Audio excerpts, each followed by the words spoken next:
Thank you for having me. I'm Camille Schaeffer. I'm a multidisciplinary artist and creative director based in Berlin.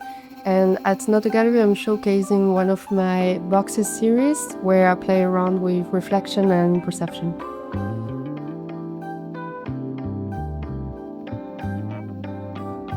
I think it's just part of my vision to keep like certain directive aesthetically as well, but also it's just my research in general. Like it's all about reflection and interaction and this kind of reflective materials that invites the viewer, to interact with it. So I think that's kind of like a foundation. And I feel like everything that I do, like it's kind of created around this topic. So it's never gonna be something so different, from what I usually create. Like I start to keep this, like try to keep as much as possible this direction.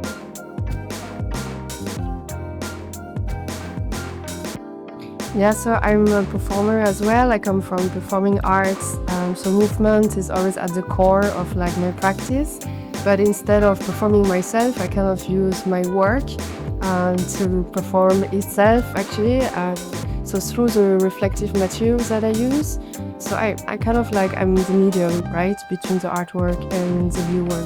And I always try to find also some contrast with what I do. So if I have something in movement, I will try also to create something more static. That I can choose, different elements and that can create a different kind of impact.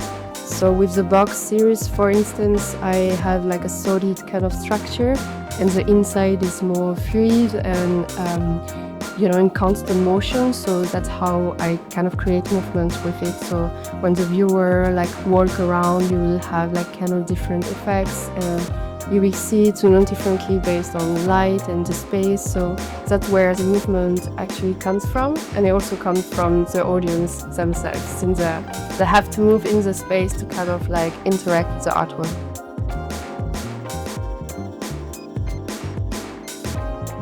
Right, so there is always a form of unpredictability in my work, so I cannot really know like the outcome when it comes to like the interaction with an audience.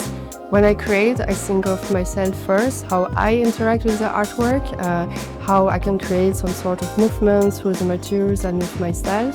So I think I'm already engaging myself with the work and I can kind of project how it can create different sorts of interaction with the viewer, but I can never really predict, how it's gonna turn out, how it's gonna be received. That is the part of unpredictability that I actually really like about it as well.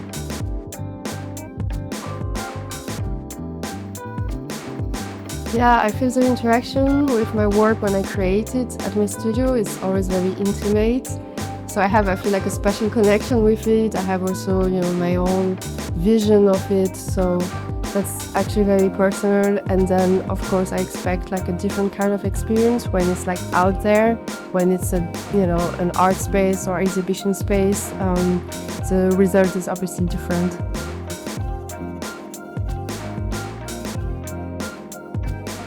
So I would say the creative direction part also comes from like the process of like, finding the materials. Like it all comes together. Like it's about having a vision and having an aesthetic, and then how to actually make this physical and not only as a thought. And then depending on projects, it takes different shapes and forms. But a big part also of my work is engaging with other creatives, inviting other creatives to actually join, the artwork in a sense, so that it kind of becomes something even new that cannot exist independently without the creative direction behind it.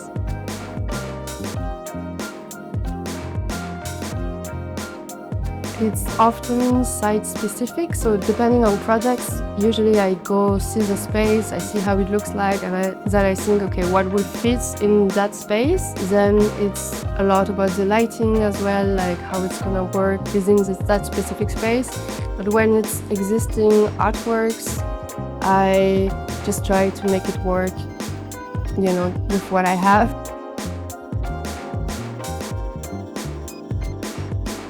the material, I don't know, I kind of developed a sort of fascination or obsession for everything reflective. Also, it's not like just mirrored surface, it's usually distorted, and for me everything has something to do with perception, the way we perceive ourselves and others within a specific environment. So that's kind of like part of my research, just like how the environment kind of impacts the way we see things, the way we interact with others.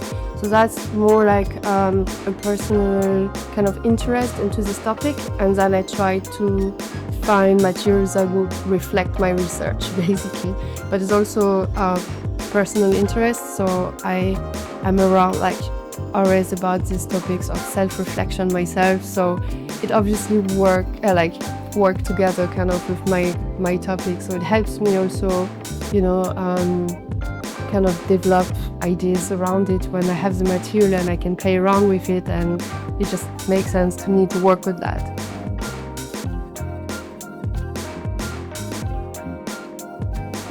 I would say white, like a complete different, it's hard to explain. I would go back to neutral, to kind of have a neutral also sense of space and of how I can work with materials. So I would say completely like almost like non-existent, like something that you would just are very minimalist and will lose yourself in that space. But obviously I'm maybe attracted to reflection and lights and color. So if I had to do it again, I would probably not change it.